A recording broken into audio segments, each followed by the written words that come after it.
Welcome to Movie Caps. Today I will show you a biography, drama, history film from 2011 that is based on true events, titled Colonia. Spoilers ahead. Watch out and take care. Lena is a stewardess and her plane lands in Chile. The pilot and flight attendants are driving in a van, but it's stopped because the street is blocked. There are protests against inflation and food shortages going on. She sees her long-distance boyfriend Daniel and gets out of the van. He notices her too and walks up to her and they kiss.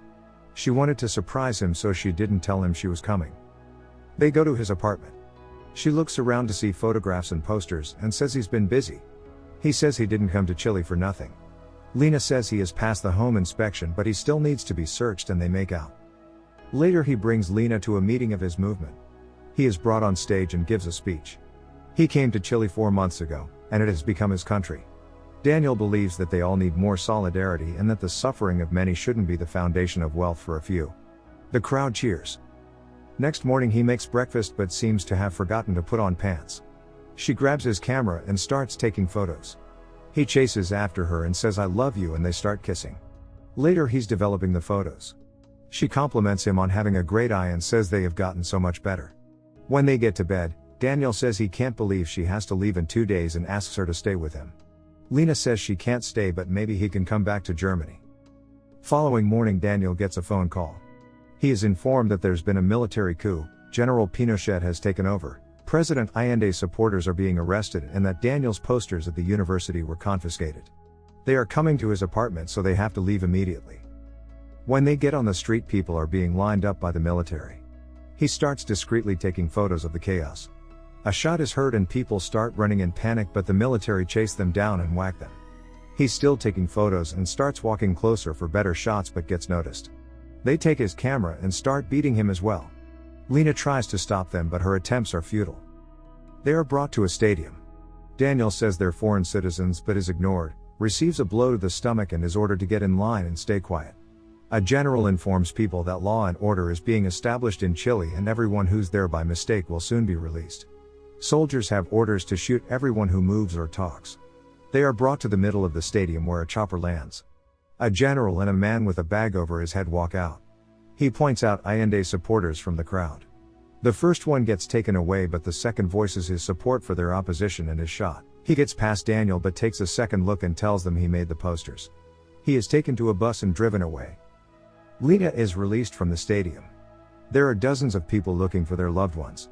She gets back to Daniel's apartment and finds it trashed. Lena goes to the Allende supporters looking for answers. They inform her he's been taken to the colony of dignity. She says they need to get him out but they state that nothing can be done about Daniel and that they're going into hiding. Daniel wakes up tied to a metal bed. A man walks in and starts interrogating him. Daniel says that he's German and is innocent. The man starts electrocuting him. He's beaten and tortured by the army until Pius turns up pretending to be a caring savior. Pius says that he's here now and there's no danger anymore so Daniel can relax. Lena goes to Amnesty International, which is a global movement to end human rights abuses. The man tells her that the Colony of Dignity is a long-established, respectable and government-approved enterprise. He then signals her to keep quiet and they act like she leaves. He then starts playing loud music and tells her he's being bugged and they can talk now. He informs her that her boyfriend is in a cult run by Pius, who ran from Germany after World War II and has set up a world with his own rules in the middle of nowhere. She asks if she could get in, but is warned that she may never get back out. Lena leaves a letter for the pilot saying that she won't be coming and asks him to cover for her and that she will be on the next week's flight. She dresses like a nun, takes the bus and travels south. When she gets off, the driver instructs her to walk towards the mountain. She walks through the fields and finds a fenced-off area in the woods with guard towers. Lena reaches the gate and a hatch opens with a woman saying, "God bless." She responds with the same and is let in by a senior cult member Gisela. She escorts her to a building and asks if she wants to join them. Lena says yes and that she wants to follow the Lord. Gisela takes her passport and other belongings, throws them in a box, and takes them to another room, saying she won't be needing any of them. As Lena is looking around, a boy leaves a different room. She sees him crying and asks if he's alright, but Gisela comes back and tells her to leave him alone because it's none of her business. A woman takes the kid while telling him to pull himself together and stop crying. Gisela tells Lena it's her turn to go in the room to do a general confession. She enters and sees the cult leader Pius. He asks her name and tells her that once she joins, she must remain, and Lena agrees. He tells her she's attractive and must have a boyfriend. Lena denies this and says she wants to follow the Lord, but he can see in her eyes and soul that she isn't being truthful. Pius then orders her to take off her apron and open her blouse. When she does, he declares, "Gray rags on the outside and instruments of a prostitute beneath." He then stands up and smells her while saying that he can smell the beast of hell. He goes on aggressively questioning whether she renounces Satan, sins of the flesh and all lies and deceit. Finally he asks why she's here, to which Lena responds that she's here for Pius, because she needs him. He thinks she has finally spoken truthfully and hugs her. Gisela explains that men, women and children live separately because it's better for everyone that way. She shows her the women's dorm and instructs Lena to use a bandage to tie down her breasts and take off her shoes because she looks like a slut. In the evening the other women return from work. Lena greets them but they don't respond and avoid eye contact. When Gisela has left, a woman next to her, Doro, asks if she's from the outside and Lena says yes.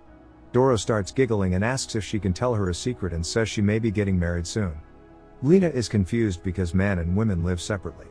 Gisela comes back, interrupting their conversation, and starts giving out mandatory pills without explaining what they are. The next day Daniel is being evaluated by a doctor who is horrified about his condition. She thinks the electric shocks may have damaged his cortex. Pius states that everyone is good for something. Meanwhile Lena is working with other women harvesting potatoes. She gets dizzy and falls on the ground. Gisela starts whipping her while calling her a lazy slut. Lena says she just needs some water. Gisela brings a bucket full of water, but Lena is forbidden to drink it and must carry it around. Lena cries herself to sleep that night. A week has passed. There's been a schedule change and all women go to the women's hall. Lena gets a chance to ask Doro about her fiancé. She explains they only met once, 3 years ago at the mixed parade, and have been in love since. Pius is saying a bunch of religious stuff and the men cheer to his every phrase. He's trying to resurrect a dead guy. The women are in the next room channeling their energy or whatever. Some guy stands up to the mic and says that they all heard God's voice through Pius, but concludes that their wish couldn't come through because there's too much sin in their community. They start wailing. Another month passes. Daniel, who acts mentally challenged and calls himself Hans, is brought to a blacksmith. The doctor tells him that Hans is as dumb as they come and that he just needs to keep an eye on him. The blacksmith gives him a meaningless task and Daniel plays the part. When the blacksmith is gone, Daniel explores his surroundings and manages to get into a dark room and finds a camera. He gets caught but plays dumb and says he needs to pee. While working, Gisela pulls Lena aside and starts talking about the marriage. Thinking it's common knowledge, Lena mentions that the groom's name is Dieter. That night Gisela comes in and takes Doro, who is crying and struggling. She forgets to lock the door, so Lena follows to see what they're doing. She looks through the window and sees all the men in the room, with a kid singing in front and Doro looking distressed. Pius tells the kid to stop and start smelling the air. He states that it still stinks and that even the divine singing couldn't drive the devil out. The men agree to everything Pius says and exaggerate all of his emotions. Pius asks Dieter what he thinks about this ugly stinking cow. He looks hesitant but says it stinks. He's then asked to come up and relieve her from the stench. Pius states that it's the demons he smells and they need to be driven out. Doro begs for mercy but Pius says, "What we do with love." Dieter starts hitting her and all the men cheer. Lena finds Daniel in the crowd. Pius then asks the other men to help out Dieter, but Lena gets noticed and runs back to the dorm. Not knowing which of the women it was, Pius starts beating Gisela for not locking the door. The next day Lena catches Urzel alone and inquires about Doro's condition. Urzel says she'll survive. Lena then asks how to be taken to men's gathering like Doro. The women are working the field and Gisela gets distracted, so Lena runs off and goes for a swim. Later Lena is sent to the men's gathering for defiling the water with her stinking naked body but can't see Daniel. Pius explains how all women are full of lies and deceit and need to be cleansed. The men start the cleansing, but a loud horn interrupts them. Daniel has been trying to escape and has triggered an alarm. He tries to climb over the fence, but gets electrified and passes out. They find Daniel but don't punish him since they think his brain is fried from the torture and he just wandered off. 3 months pass. Pius is in the boys' dormitory and they sing to him. He makes his pick for the day and 3 of them go shower. He enters shortly after. There's a mixed parade and everyone puts on their best clothes and is instructed to smile and wave their flags. As cars are driving through, Daniel finally sees Lena for the first time after 130 days of them both being there. She asks him to meet at the potato shed at night. Pius sells the government weapons and offers torture services, so they turn a blind eye to this place. The general also wants to buy poison gas they produce but wants to see if it works first. Pius finally finds a use for Daniel. Daniel volunteers for guard duty and goes to see Lena. He says he's sorry they brought her here, but Lena says she joined up to find him. Daniel explains that they don't hide anything from him because they think his brain is fried.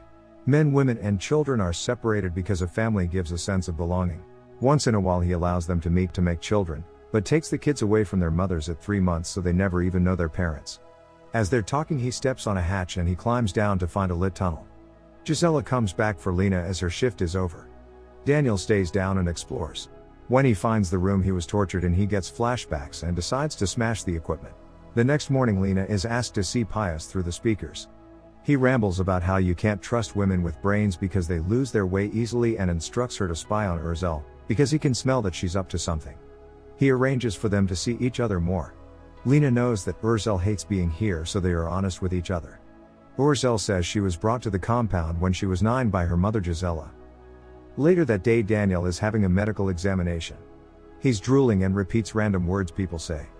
As he leaves he accidentally drops the cross. Urzel opens it up and finds a photo of him and Lena. That night Daniel explains that there's a whole system of tunnels below the compound that connects most buildings. He also thinks he has found the exit because it was the only tunnel blocked with steel bars.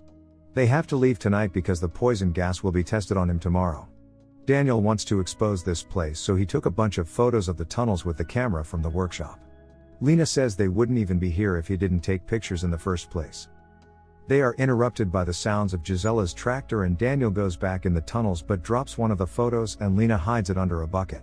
Gisela drops Urzel off but she forgot her knife, so Gisela goes to fetch it. They start talking and soon learn they both were told to spy on the other. Lena asks why Pius is doing all of this. She thinks it's because he loves power and the little boys. She tells Lena that she found the photo in the cross and knows they are planning to escape and tells her she is pregnant. Gisela comes back and notices Lena is holding the same potato, so she tells her to move. She picks up the bucket and finds the photo. Pius is interrogating her but Daniel shows up and says he's the one that found it and leads them to the blacksmith's darkroom. They find all the photos in the blacksmith's notebook, so Pius thinks he betrayed him and lets Lena go. Gisela is escorting her back but Lena notices Daniel in the shadows and manages to hit Gisela with a branch. By this time Pius realizes he's been duped and everyone starts frantically looking for Lena and Daniel. They run back to Urzel, enter the tunnels and Daniel cuts the lock. They manage to get outside, but Urzel steps on a tripwire, gets shot and dies instantly. Lena and Daniel hitch a ride and manage to get to the German embassy, where they show them the photos. They are given passports but are informed their flight is only in a week. Lena calls the pilot and manages to get 2 seats for today's flight. The lady isn't happy and makes a phone call. 2 diplomats get them into the airport through an underground entrance and put them in a room, saying that they will get them as soon as boarding starts. A bit later they see Pius meeting with them and realize they're locked in, so they escape through the window. They run through the airport, get out on the runway and drive a baggage cart to the plane. Pius pulls some strings and the tower cancels their flight permit. After some pondering the pilot takes off and they manage to get out of Chile. The photo smuggled out caused a major global scandal, but the Chilean government did nothing. The colony of Dignity was allowed to operate for 17 more years until Pinochet came out of power and Chile transitioned to democracy. The end. Thank you for watching. Subscribe if you'd like to see more videos like this.